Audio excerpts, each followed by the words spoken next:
السلام علیکم ورحمۃ اللہ وبرکاتہ۔ الحمد للہ نحمده ونستعینه ونستغفره ونعوذ باللہ من شرور انفسنا وسیئات اعمالنا، من یهده اللہ فلا مضل له ومن یضلل فلا هادی له، ونشهد ان لا اله الا الله وحده لا شريك له، نشهد أن محمدا عبده ورسوله، من يطع الله ورسوله فقد رشد واهتدى، ومن يعص الله ورسوله فقد ضل وغوى. أما بعد، فإن أصدق الكلام كلام الله، وخير الهدي هدي محمد صلى الله عليه وسلم، وشر الأمور محدثاتها، وكل محدثة بدعة، وكل بدعة ضلالة، وكل ضلالة في النار. أعوذ بالله من الشيطان الرجيم. بسم الله الرحمن الرحيم. ومن أحسن قولا ممن دعا إلى الله وعمل صالحا وقال إنني من المسلمين.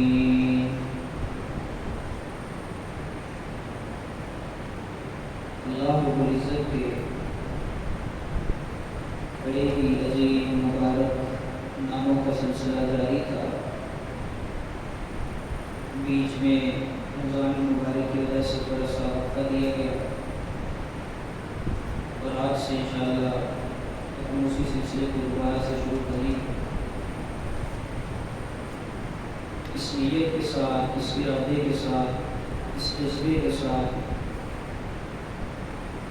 کہ اللہ کرے میرے اور آپ کے دل کے اندر اللہ کی معرفت آ جائے، وہ بصیرت آ جائے، وہ نور آ جائے جو ایک مسلمان کو اللہ کے بارے ہونا چاہیے. اللہ کا جو تعارف ایک مومن کو ہو، یقین جانے اگر وہ ہمارے سینوں میں آ جائے، ہمارے سینے بھی علم کے نور سے معطر ہو جائیں گے، ہماری زندگی بھی اجالوں کی طرف آ جائیں گی، اندھیرے دور ہو جائیں گے. لیکن اس کے لیے اللہ کی معرفت ضروری ہے، اور اللہ کی معرفت ہی سے انسان کو اللہ کا قرب ملتا ہے. چند ناموں کا ذکر آپ کے سامنے رکھا تھا. آج اللہ کے عظیم ناموں میں سے، عظیم صفات میں سے ایک صفت آپ کے سامنے رکھی ہے، اور وہ ہے الرزاق. الرزاق یہ مبالغے کا صیغہ ہے جس کا معنی بہت زیادہ رزق دینے والا. اللہ تعالیٰ فرماتا ہے ان اللہ هو الرزاق، اللہ ہی رزق دینے والا ہے. اگر ایک لمحے کے لیے اس عبارت پر غور کرتے ہیں تو انسان کے ذہن میں جتنے بھی اشکالات ہیں، جتنے سوالات ہیں، جتنے ابہام ہیں، ہر ایک اشکال کا انسان کو جواب ملتا ہے. ان اللہ هو الرزاق، ساری کی ساری اس کے اندر تاکید بیان ہوئی ہے. دنیا کے اندر جتنی ہستیاں ہیں وہ دنیا کے اندر بڑی بڑی پاور رکھتی ہوں گی، ان کی ایک شخصیت ہوگی، ان کے ایک لیول ہوگا، مگر رزق جب بھی ملے گا انسان کو اللہ ہی سے ملے گا. اور صرف انسان کو ہی نہیں بلکہ یہ پوری کائنات، یہ 14 کے 14 طبق، ان 14 طبقوں کے اندر رہنے والی ہر ایک مخلوق جس کا جو رزق ہے، جتنا ہے، اللہ رب العزت اس کو عطا کرتا ہے. اور دنیا کے اندر اگر ہم ایک لمحے کے لیے دنیا کی ہستیوں پہ نظر ڈالتے ہیں تو اللہ کی قسم ہمیں ساری کی ساری ہستیاں بالکل مایوس اس معاملے میں نظر آتی ہیں. ان کے پاس اتنی پاور نہیں ہے کہ وہ ہر ایک کو ویسا رزق دے جیسا وہ چاہتا ہے. اور یاد رکھیں انسان کو ویسا رزق ملتا ہے جیسا انسان کا گمان ہوتا ہے. اگر 5 لوگ ہیں تو 5 کو 5 کا ملے گا. لیکن اگر کوئی قوم اس طرح کی ہے جن کا گزارا ہی چند 2 چیزوں سے ہوتا ہے تو ان کو ایسا ہی ملے گا. لیکن اگر ایک قوم ایسی ہے جس کا گزارا جس کا معاملات کافی اجزاء سے ہیں ان کو ویسا رزق ملتا ہے. انسان کو رزق ملتا ہے اس کی سوچ پر. اور رزق دینے والی ذات فقط میرے رب کی ہے. اور وہ اللہ رب العزت کی ذات اس طرح کی ہے اگر وہ کسی کو رزق دینا چاہے یہ انسان کا نظریہ ہونا چاہیے کہ اگر وہ کسی کو رزق دینا چاہے پوری کی پوری کائنات اور پوری کائنات کے اندر جتنی ہستیاں ہیں جتنی طاقتیں ہیں ساری کی ساری مل جائیں اس کے دینے سے اس کو روک نہیں سکتے. اور اگر وہ کسی سے چھیننا چاہے پھر پوری کی پوری کائنات مل جائے ساری ہستیاں مل جائیں ساری طاقتیں مل جائیں دنیا کی ساری ترقی فیل ہو سکتی ہے مگر اللہ جس کو نہیں دینا چاہتا اس کو دے نہیں سکتا. یہ ایک نظریہ ہے یہ انسان کا ایک عقیدہ ہے. اس کا اقرار نبی علیہ السلام ہر نماز کے اندر کیا کرتے تھے. ہر نماز کے اندر اور ہر نماز کے بالکل فوراً بعد اس کا اقرار کیا کرتے تھے. اللہم لا مانع لما اعطیت ولا معطی لما منعت ولا ينفع ذا الجد منک. اے اللہ تو جس کو دینا چاہے پوری کائنات مل جائے تجھ سے دینے کو روک نہیں سکتی اور اگر تو کسی سے روکنا چاہے ساری کائنات مل جائے اے اللہ اس کو دے نہیں سکتی. یہ ایک اقرار انسان کے دل میں ہونا چاہیے. اور نبی علیہ السلام کا اس کے بارے میں فرمان ہے آپ فرماتے ہیں میرے صحابہ یہ پوری کی پوری انسانیت میں سے چھوٹے بھی ہیں بڑے بھی ہیں مرد بھی ہیں عورتیں بھی ہیں آزاد بھی ہیں غلام بھی ہیں پوری کی پوری انسانیت مل جائے اور انسانیت کے ساتھ ساتھ جن مخلوق مل جائے جنوں کے اندر ہر ایک کیٹیگری کے لوگ مل جائیں اور یہ عہد کر لیں کہ ہم نے اللہ جس کو دے رہا ہے اس کو روکنا ہے تو نبی علیہ السلام فرماتے ہیں مستطعت تو یاد رکھو دنیا کی ساری طاقتیں مل کر اللہ کو روک نہیں سکتی. یہ میرے رب کی طاقت ہے اور یہ میرے رب کی عطا ہے. وہ جس کو چاہتا ہے عطا کرتا ہے وہ جس سے چاہتا ہے اسے چھین لیتا ہے. اس سے کوئی پوچھنے والا نہیں ہے اور یہی الرزاق ہے. اور یہ صفت ہمیں دنیا کی کسی ہستی کے اندر نظر نہیں آتی. فقط اگر نظر آتی ہے تو ہمارے رب کے اندر نظر آتی ہے جس کا خزانہ کس قدر بڑا ہے. لو ان اولکم وآخرکم وانسکم وجنکم پوری کی پوری انسانیت آدم علیہ السلام سے لے کر قیامت کی صبح تک پیدا ہونے والا بچہ یہ سارے کے سارے مل جائیں انسانوں سے پہلے جن بھی آباد تھے وہ سارے کے سارے مل جائیں اللہ رب العزت سے اپنی اپنی منشا کے مطابق مانگیں اور اللہ ان کو عطا بھی کر دے. اللہ کے خزانے میں اتنی کمی نہیں آتی کہ سمندر میں ایک سوئی کو ڈبویا جائے سمندر میں کتنی کمی آ سکتی ہے. کتنا نقص ہمیں نظر آئے گا کہ سمندر کے اندر اتنا پانی یہ سوئی کے ساتھ لگ چکا ہے اور یہ سوئی سمندر کے اندر سے پانی لے کے باہر آ چکی ہے. کتنی ہمیں کمی نظر آتی ہے اتنی کمی بھی اللہ کے خزانے کے اندر نہیں آتی. یہ میرے رب کا خزانہ ہے وہ عطا کرتا ہے اس کا کوئی ماننے والا ہے وہ تب بھی عطا کرتا ہے اگر اس کا منکر ہے اس کو نہیں مانتا وہ تب بھی اس کو عطا کرتا ہے. نبی علیہ السلام کا فرمان ہے، اے میرے صحابہ، یہ دنیا اللہ رب العزت اس کو بھی عطا کرتا ہے جو اللہ سے مانگتا ہے، اللہ اس کو بھی عطا کرتا ہے جو اللہ سے نہیں مانگتا۔ لیکن یاد رکھیں، اللہ دنیا کے مقابلے میں دین فقط ان لوگوں کو عطا کرتا ہے جو اللہ رب العزت سے مانگتے ہیں۔ بن مانگے اللہ کبھی دین عطا نہیں کرتا، بن مانگے اللہ کبھی معافی نہیں دیتا، بن مانگے کبھی اللہ ہدایت نہیں دیتا۔ انسان مانگے نہ مانگے، اللہ نے اس کا رزق فکس کر دیا ہے، اس کے ذمے ہے، وہ تب تک مر نہیں سکتا، اس کو موت نہیں آ سکتی، قبر میں نہیں جا سکتا، فرشتوں کے سوالوں کے جواب اس وقت تک نہیں دے سکتا جب تک وہ اپنا رزق اپنے کھاتے میں جو لکھا ہے اس کو کھا لے۔ ایک روایت میں آتا ہے کہ نبی علیہ السلام فرماتے ہیں، جب ایک شخص فوت ہوتا ہے، 4 فرشتے اس کے سراہنے کھڑے ہو جاتے ہیں، اس کے سر پہ آ کے کھڑے ہو جاتے ہیں۔ ایک کہتے ہیں اس نے جو کھانا تھا کھا لیا ہے، اب دنیا کے اندر اس کا ایک لقمہ بھی نہیں ہے جس کو وہ کھا سکتا ہے۔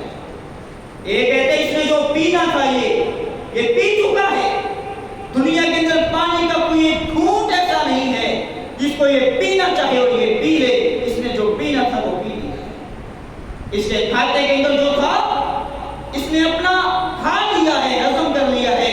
انسان کو تب تک موت نہیں آ سکتی جب تک وہ اپنے حصے کا استعمال نہیں کرتے۔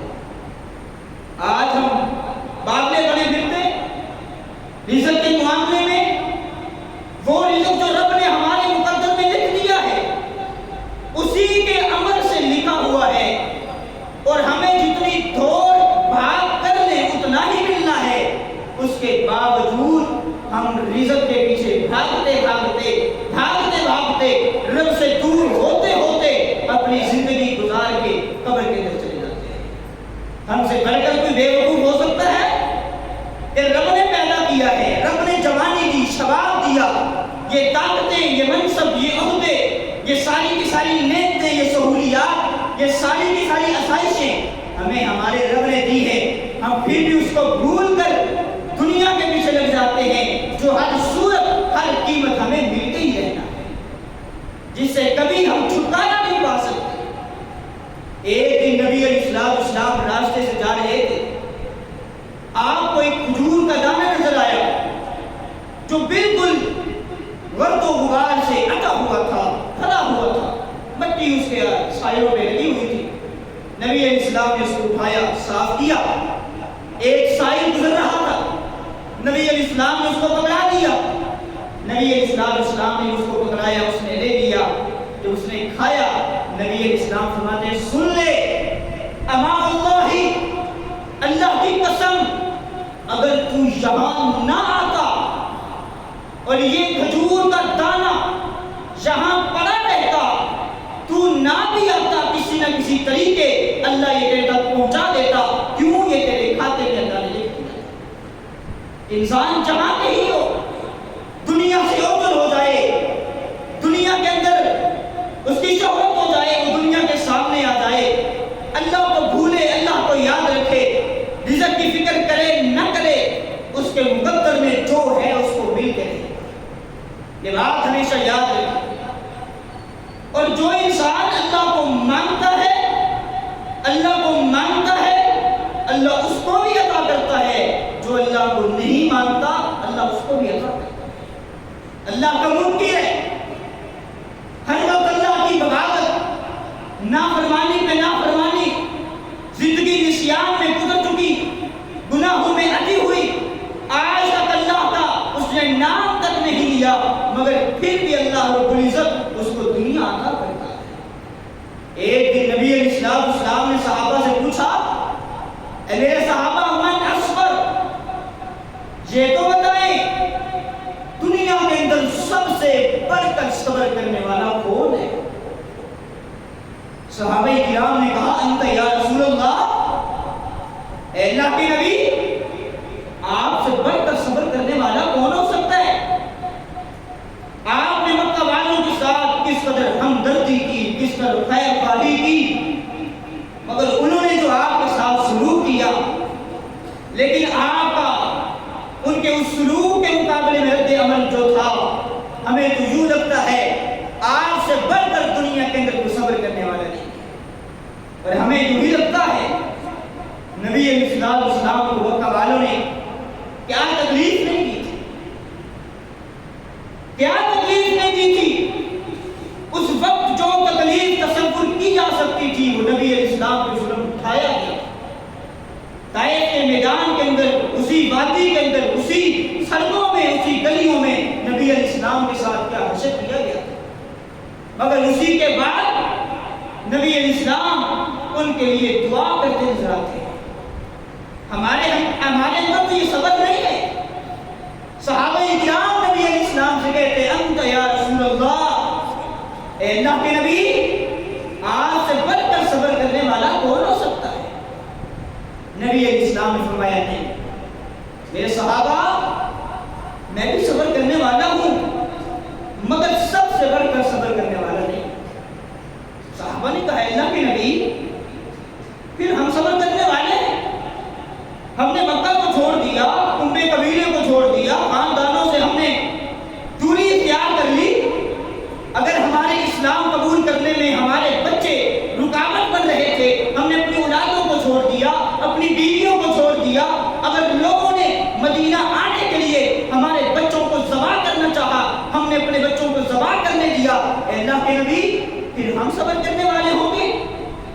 نبی علیہ السلام نے فرمایا نہیں، میرے صحابہ تم بھی صبر کرنے والے ہو، لیکن یاد رکھو سب سے بڑھ کر صبر کرنے والے نہیں۔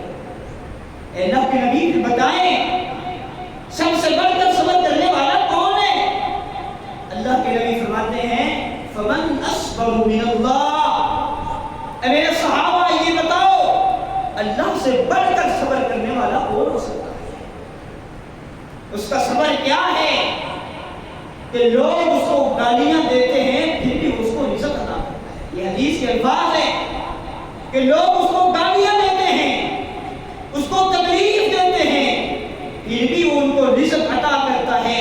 یہ اللہ کا صبر ہے۔ زمین اس کی ہے، بندے اسی کے ہیں، پیدا اسی نے کیا، کھاتے اسی کا ہے، پیتے اسی کا ہے، مگر اس کے انکاری ہیں، اس کی مانتے نہیں، اسی کی نافرمانی کرتے ہیں۔ وہ چاہے زمین کو پھاڑ کر اندر دھنسا دے، اسے پوچھنے والا کوئی نہیں، مگر زمین کو وہ اس طرح نہیں کرنے دیتا۔ لوگ چل رہے ہیں، گناہ کر رہے ہیں، لیکن پھر بھی ان کو رزق دے رہا ہے اور بے تحاشا رزق دے رہا ہے۔ آج ہم غور کریں نا، لوگوں کو چھوڑ دیں، فقط اپنے معاملات پہ ہم غور کر لیں کہ آج ہمارے پاس اللہ کی کون کون سی نعمت نہیں ہے، ہمارے پاس کون کون سی نعمت نہیں ہے۔ نبی علیہ السلام کی کیفیت کو دیکھتے ہیں، کئی مہینے ہمیں نبی علیہ السلام کے گھر میں چولہا جلتا ہوا نظر نہیں آتا۔ یہ کون ہے؟ یہ وہ ہستی ہے جس سے بڑھ کر اللہ نے دنیا کے بالکل بھیجا ہی۔ دنیا کے اندر بڑے بڑے لوگ آئے، انبیاء بھی ہیں، شہداء بھی ہیں، صلحاء بھی ہیں، اتقیاء بھی ہیں، سارے ہیں، مگر ان سے بڑھ کر اللہ نے عظمت والا کسی کو نہیں بنایا۔ دنیا کے اندر کوئی نہیں جو پیغمبر کے مقام، پیغمبر کے مرتبے، ان کے منصب، ان کے عہدے سے بڑھ کر عظمت والا۔ لیکن سید عائشہ فرماتی ہیں اِنَّ كُنَّا لَنَنظُرُ الْهِلَالَ ثُمَّ الْهِلَالَ ثُمَّ الْهِلَالَ، کہ تین مہینے گزر جاتے، تین چاند گزر جاتے، مگر نبی علیہ السلام کے گھر میں چولہا کر دیا جاتا۔ نبی علیہ السلام کی کیفیت تو یہ ہے۔ آج ہم اپنے معاملات پہ غور کر لیں، اللہ کی ہمارے پاس کون سی نعمت نہیں ہے۔ ہم عموماً 3 وقت کا کھانا کھاتے ہیں، جبکہ صحابہ کے دور میں، نبی علیہ السلام کے دور میں ہمیں یہ بات ملتی ہے کہ صحابہ کرام کے بارے کہا جاتا ہے، امہات المؤمنین کے بارے کہا جاتا ہے، نبی علیہ السلام کے بارے کہا جاتا ہے کہ نبی علیہ السلام نے 2 وقت کا کھانا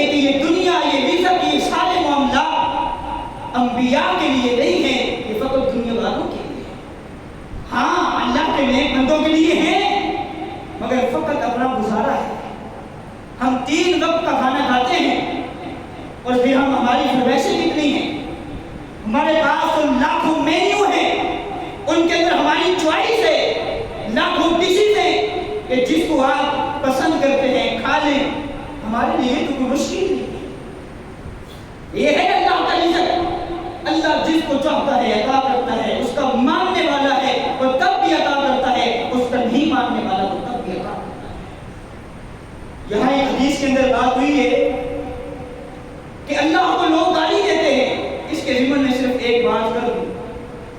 حدیث قدسی ہے کہ اللہ تعالیٰ فرماتا ہے، نبی علیہ السلام فرماتے ہیں، اللہ فرماتا ہے یؤذینی ابن آدم، اے لوگو، اے میرے پیغمبر، یہ ابن آدم جس کو میں نے پیدا کیا ہے، جو میری زمین پہ رہتا ہے، میری چھت کے نیچے رہتا ہے، میرا کھاتا ہے، میرا پیتا ہے، لیکن یہ مجھے تکلیف دیتا ہے۔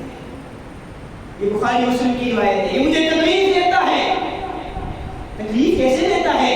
یہ سب الطہرہ، اللہ فرماتا ہے یہ زمانے کو گالی دیتا ہے، زمانے کو گالی دیتا ہے کہ زمانہ ایسا ہے، آج بڑا غلط زمانہ آ گیا ہے، بڑے فتنے آ رہے ہیں، اس وقت کا زمانہ بڑا اچھا تھا، آج ہمیں یہ دیکھنا پڑ رہا ہے، یہ دیکھنا پڑ رہا ہے۔ یہ سب الطہرہ، زمانے کو گالی دیتا ہے۔ اللہ فرماتا ہے وَأَنَا الدَّهْرُ، حالانکہ زمانہ تو میرے اختیار میں ہے، وہ تو میرے کنٹرول میں ہے۔ اُقَلِّبُ اللَّيْلَ عَلَى النَّهَارِ وَأُقَلِّبُ النَّهَارَ عَلَى اللَّيْلِ، یہ رات کا آنا، دن کا جانا، یہ رات کا جانا، دن کا آنا ہی تو میرے اختیار میں ہے۔ رات کیسے آ سکتی ہے میرا حکم نہ ہو، صبح کا سورج کیسے طلوع ہو سکتا ہے میرا حکم نہ ہو، یہ تو میرے اختیار میں ہے۔ آج ہم بھی بڑی بے دہانی سے یہ باتیں کر جاتے ہیں، یار بڑا گندا دور آ گئے، آج یہ معاملہ ہو رہا ہے، یہ معاملہ ہو رہا ہے۔ نبی علیہ السلام کا دور بڑا اچھا تھا، اس کے بعد والا دور بڑا اچھا تھا۔ کبھی بھی زمانے کو گالی نہ دو، زمانے کو گالی دینا، اللہ کو گالی دینا اور اللہ کو تکلیف دینے کو مترادف ہے۔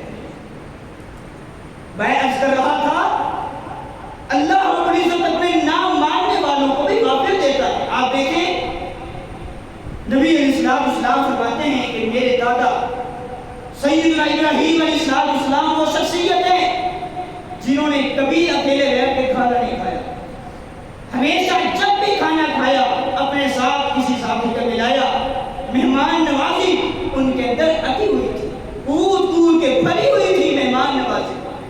آج ہمارے یہاں بھی کچھ لوگ اس طرح کے ہوتے ہیں جی جن کو اکیلے کھانا پسند ہوتا ہے، لوگوں کے آنے سے ان کے چہرے رنگ بدل جاتا ہے ان کا۔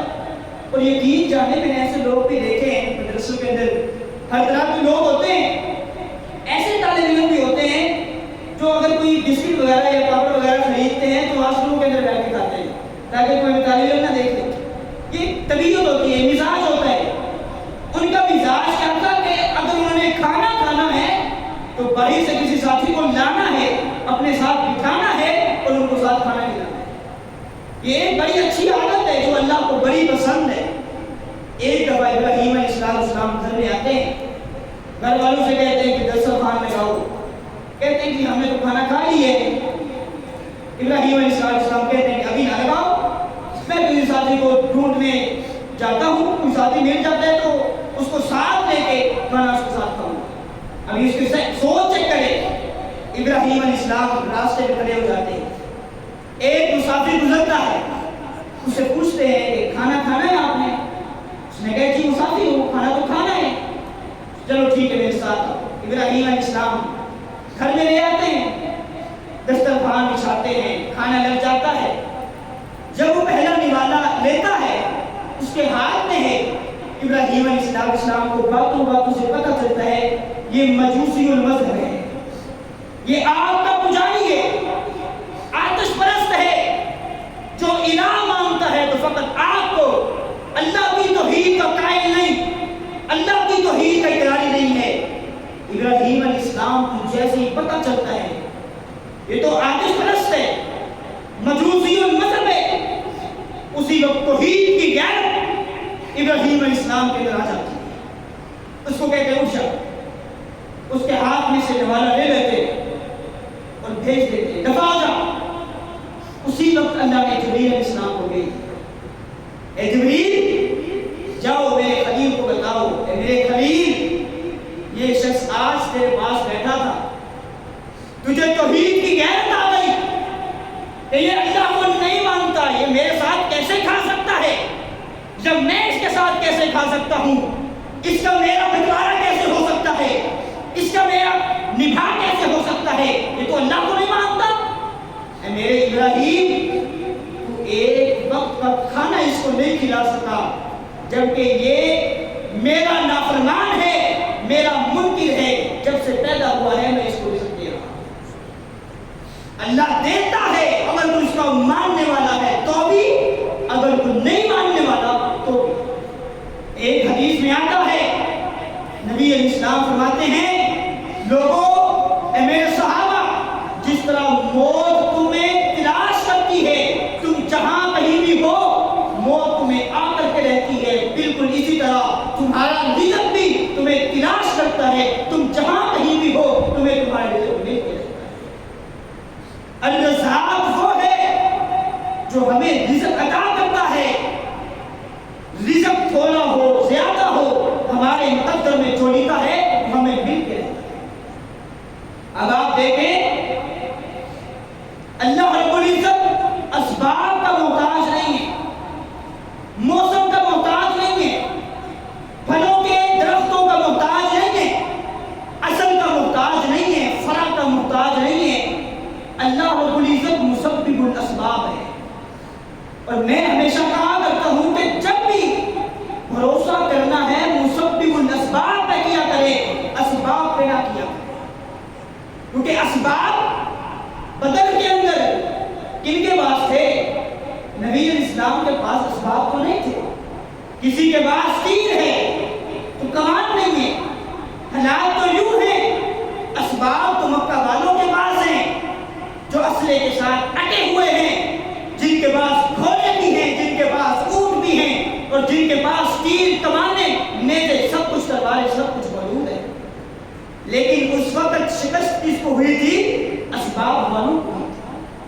احد والوں کے اندر اسباب کن کے ساتھ تھے؟ مسبب الاسباب کن کے ساتھ تھے؟ مسبب الاسباب کو نبی علیہ السلام کے ساتھ تھا، اور اسباب مکہ والوں کے ساتھ تھے۔ اور اسباب ان کے پاس اس طرح کے تھے کہ غزوہ بدر کی ہم اگر تاریخ پڑھتے ہیں نا، غزوہ ذی العشیرہ، نبی علیہ السلام نے صحابوں کو، اپنے صحابہ کو بھیجا تھا کہ جاؤ، مکہ والوں کا قافلہ جا رہا ہے، ان کے پاس بڑا سامان ہے، ان کے سامان کی نیت اور ارادہ یہ ہے کہ ہم نے اس سے تجارت کرنی ہے، جو منافع ہوگا ہم نے مسلمانوں کو دنیا سے مٹا دینا ہے، جنگ کا سامان خریدنا ہے۔ اس وجہ سے غزوہ بدر ہوا تھا۔ لیکن آپ سارا معاملہ جانتے ہیں کہ نبی علیہ السلام کے صحابہ کو ان کو خبر مل گئی، انہوں نے پیچھے خبر پہنچا دی، وہ پیچھے سے نکل پڑے۔ نبی علیہ السلام ابھی راستے میں تھے، بدر کے مقام پہ وہ بھی آگے، یہ بھی آگے، لیکن پہلے والا قافلہ نکل چکا تھا، وہ تجارت کے منافع کے ساتھ بھرا ہوا تھا۔ انہوں نے سارا سامان خرید لیا تھا، لیکن اس سامان کا تعلق بدر کے ساتھ نہیں تھا۔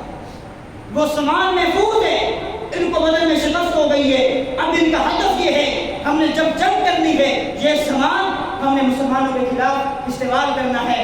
اب وہ سامان احد کے اندر وہ لے کے آئے ہوئے ہیں، سارے کے سارے اسباب مکہ والوں کے ساتھ ہیں، لیکن مسبب الاسباب مسلمانوں کے ساتھ ہے۔ اللہ رب العزت نے شکست اسباب والوں کو دی تھی، اور فتح اللہ نے مسبب الاسباب والوں کو دی تھی۔ جب بھی بھروسہ کرنا ہے اسباب پہ نہیں کرنا، مسبب الاسباب پہ کرنا ہے۔ اب آپ دیکھیں، مکہ والوں نے جب سیدنا خبیب رضی اللہ تعالیٰ عنہ کو قید کر لیا تھا، ان کو کالی کوٹری میں بند کر دیا، جیل میں بند کر دیا۔ اب مکہ والے خود یہ بات کہتے ہیں، جنہوں نے قید کیا تھا، وہ کہتے ہیں کہ جب ہم خبیب کو دیکھنے کے لیے اس کے کمرے میں جاتے، ہمیں تعجب ہوتا کہ خبیب کے پاس وہ پھل پڑے ہوتے جس کا موسم ہی نہیں، جو مکہ کے اندر اس وقت تصور بھی نہیں کیا جا سکتا۔ اب آپ دیکھیں، یہ پھل جن کا موسم ہی نہیں ہے، اس وقت جن کا تصور نہیں کیا جا سکتا، وہ پھل سیدنا خبیب کو مل رہے ہیں۔ یہ پھل کہاں سے آ رہے ہیں؟ یہ میرا رب ہے جو رزاق ہے، جو موسم کا والی ہے جو اسباب کا محتاج نہیں ہے، جو اصل کا محتاج ہے۔ آپ سیدنا مریم علیہ السلام کا واقعہ سنتے ہیں کہ ایک دن سیدنا زکریا علیہ السلام بھول جاتے ہیں، وہ کمرے میں بند رہتی ہیں، لیکن بعد میں خیال آیا کہ میں نے ان کو ویسے ہی چھوڑ دیا ہے۔ جلدی جلدی آئے، کمرہ کھولا، دیکھتے ہیں کہ سیدہ مریم کے پاس وہ پھل پڑے ہوئے ہیں جن کا اس وقت موسم ہی نہیں تھا، جن کا تصور بھی نہیں کیا جا سکتا۔ آج تو ہمارے ہاں کیمیکل موجود ہے، ہم دنیا کے جس مرضی خطے سے کوئی پھل منگوا سکتے ہیں بغیر خراب ہوئے، اور آج کا پھل ہم پورے سال تک اسٹور کر سکتے ہیں بغیر خراب ہوئے، لیکن اس وقت تو ایسا کوئی تصور نہیں تھا۔ سیدہ مریم کے پاس وہ پھل پڑے ہوئے ہیں جن کا اس وقت موسم ہی نہیں ہے، تصور ہی نہیں ہے۔ سیدنا زکریا علیہ السلام پوچھتے ہیں کہ یہ کہاں سے آئے؟ اب آپ ان کا عقیدہ چیک کریں، انہوں نے یہ نہیں کہا کہ جی یہ تو آپ کا کفایت ہے، یہ تو آپ کے صدقے، آپ کے وسیلے۔ حالانکہ سیدنا زکریا ایک عام شخصیت نہیں تھے، یہ انبیاء میں سے جلیل القدر انبیاء میں سے ہیں جن کو اللہ نے نبوت دی، اپنا قرب عطا کیا، ان میں سے ہیں۔ نہیں کہا کہ یہ آپ کے وسیلے سے ہے۔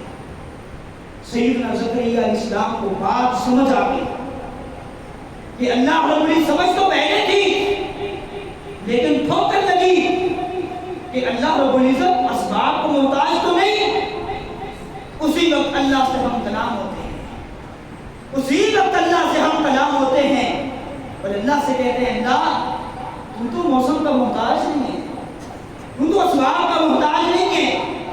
اے اللہ میری عمر تو گزر چکی ہے، 80 سال کی عمر ہے، اے اللہ میری بیوی جوان ہو چکی ہے، اے اللہ اولاد کا موسم تو نہیں، مگر تو موسم کا محتاج نہیں، اے اللہ ہمیں اولاد عطا کر۔ قربان جائیں، اللہ رب العزت نے 80 سال کی عمر میں سیدنا زکریا علیہ السلام کو اولاد دی ہے، اور فقط اولاد نہیں دی بلکہ نارینہ اولاد دی ہے۔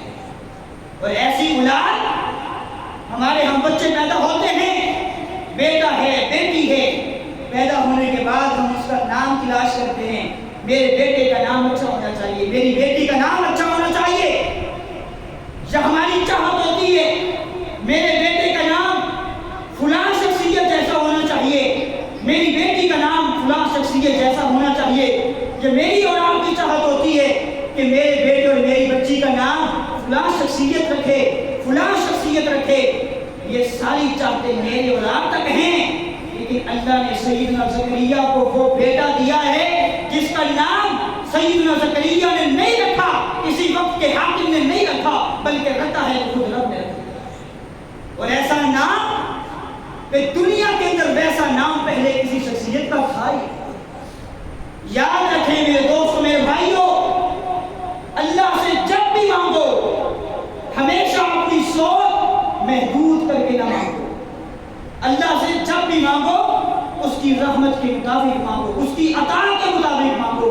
ہم جب بھی مانگتے ہیں اللہ سے اپنی اوقات کے مطابق مانگتے ہیں، لیکن وہ رب، وہ کریم، وہ رحیم، وہ رزاق ہمیں جب بھی نوازتا ہے ہماری اوقات کے مطابق نہیں نوازتا، بلکہ اپنی عطا کے مطابق نوازتا ہے۔ ہمیشہ جب بھی اللہ سے مانگیں تو اللہ سے اس کی عطا کے مطابق مانگے، کیوں؟ وہ جب بھی عطا کرتا ہے وہ بے حساب عطا کرتا ہے، وہ رزق دیتا ہے بے حساب دیتا ہے، وہ رزق اس کو بھی دیتا ہے جو اس کو محفوظ کر سکتا ہے، وہ اس کو بھی دیتا ہے جو اس کے سامنے عاجز بن کے رہتا ہے، وہ اس کو بھی دیتا ہے جو رزق کے بعد مغرور ہو جاتا ہے۔ لیکن وہ کسی قسم کے معاملے کا محتاج نہیں ہے، اس لیے حالات جیسے بھی پیدا ہو جائیں، معاملات جیسے بھی سنگین ہو جائیں، ہمیشہ اللہ سے مانگو اور اپنے عقیدوں کی درستگی کرتے رہو۔ الرزاق کی صفت فقط میرے رب کی صفت ہے۔ اللہ کی قسم دنیا کے اندر کوئی ایسی ہستی نہیں ہے جس کو ہم الرزاق کی صفت دے سکیں۔ اس دنیا کائنات میں سب سے عظیم ہستی کون ہے؟ وہ نبی علیہ السلام کی ہستی ہے، مگر آپ الرزاق نہیں ہیں، المرزوق اپنے اختیار سے آپ دنیا والوں کو عزت نہیں دے سکتے. یہ ایک مسلمان کا عقیدہ ہونا چاہیے.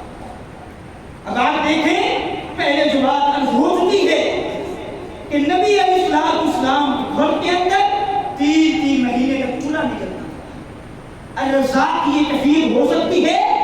الرزاق کی یہ کیفیت نہیں ہو سکتی. اور یاد رکھیں اللہ رب العزت دنیا والوں کو دنیا جو عطا کرتا ہے وہ بے تحاشا عطا کرتا ہے. اس کی وجہ یہ ہے کہ اللہ کے ہاں اس رزق کی اس دنیا کی کوئی حیثیت نہیں. اللہ کے ہاں کوئی حکم نہیں ہے, اس کی کوئی اہمیت نہیں ہے. نبی علیہ السلام ایک راستے سے گزرے, آپ نے بارہا وہ حدیث سنی ہے. نبی علیہ السلام صحابہ کے ساتھ گزرے, بکری کا ایک بچہ مرا پڑا تھا. آپ نے اس کے کان سے پکڑا, اس کو اٹھایا, جس کے اندر سے بدبو آ رہی تھی. کیڑے بھی ہو گئے, بدبو آ رہی ہے. نبی علیہ السلام نے صحابہ کو دیکھ کر کہا, میرے صحابہ کون ہے جو یہ بکری مجھ سے 1 درہم کی لیتا ہے؟ صحابہ کرام نے کہا, اللہ کے نبی یہ مرا ہوا بچہ اگر یہ زندہ بھی ہو, سلامت بھی ہو, یہ تو چھوٹے کانوں والی بکری ہے, یہ تو عام طور پہ ہم خریدتے نہیں ہیں, اس کی نسل بھی اچھی نہیں ہے. اب تو یہ مرا ہوا ہے, اس کا گوشت تو اچھا ہونے سے رہا, اس کی تو کھال بھی اس وقت ہمارے کام کی نہیں ہے. اللہ کے نبی ہم نے اس کو خریدنا ہے یا بیماری اپنے سر لے لی ہے؟ ہم نے تو نہیں خریدنا. نبی علیہ السلام فرماتے ہیں, صحابہ تمہارے ہاں اس بکری کے مرے ہوئے بچے کی جو اہمیت ہے, اللہ کے ہاں اس دنیا کی, اس رنگینی کی, اس رزق کی اتنی بھی اہمیت ہے. اب آپ دیکھیں کہ وہ بکری کا مرا ہوا بچہ صحابہ 1 درہم کے اندر نہیں لے رہے, مفت بھی نہیں لے رہے. ان کے دل کے اندر کیا اہمیت ہوگی بکری کے بچے کی, مگر اللہ کے ہاں اس رزق کی 1 ٹکے کے برابر بھی کوئی حیثیت نہیں. اس لیے رزق کے پیچھے نہ بھاگیں, رزق کی تلاش میں نکلیں, مگر اندھے نہ ہو جائیں کہ رزق کی تلاش کے اندر اس خالق حقیقی کو بھول جائیں, جس نے ہمیں پیدا کیا ہے, جس نے ہمارے ذمے میں رزق لکھ دیا ہے, جس کا رزق لکھا ہوا رزق 1 لمحے کے اندر ہمیں مل جائے, موت تک ہمیں وہ رزق مل جائے. یہ ایک مسلمان کا عقیدہ ہے. لیکن اگر کوئی انسان رزق کے پیچھے اتنا اندھا ہو جائے کہ اس کو فکر ہی نہ رہے, میں کس سے مانگ رہا ہوں, کیا مانگ رہا ہوں, اور وہ دنیا کے اندر دنیا کی ہستیوں کے پیچھے لگ جائے کہ شاید مجھے ان سے رزق مل سکتا ہے, ان سے فلاں چیز مل سکتی ہے, اللہ کی قسم یہ انسان کی نیکیوں کو برباد کرنے کی مترادف ہے. یہ اللہ کے ناموں کا سلسلہ ہم نے شروع ہی اس لیے کیا ہے ہمارے دلوں کے اندر اللہ کی معرفت آ جائے, ہمارے دلوں کے اندر اللہ کی پہچان آ جائے. جب تک انسان کے دل کے اندر اللہ کی معرفت, اللہ کی پہچان نہیں آ سکتی, اس کا عقیدہ سلامت نہیں ہو سکتا. اس کا عقیدہ سلامت تب ہی ہوگا, اس کے عقیدے کے اندر پختگی تب ہی آئے گی جب وہ عقیدے توحید کے اندر خالص اس طرح ہوگا کہ اس کو اللہ کا تعارف ہوگا.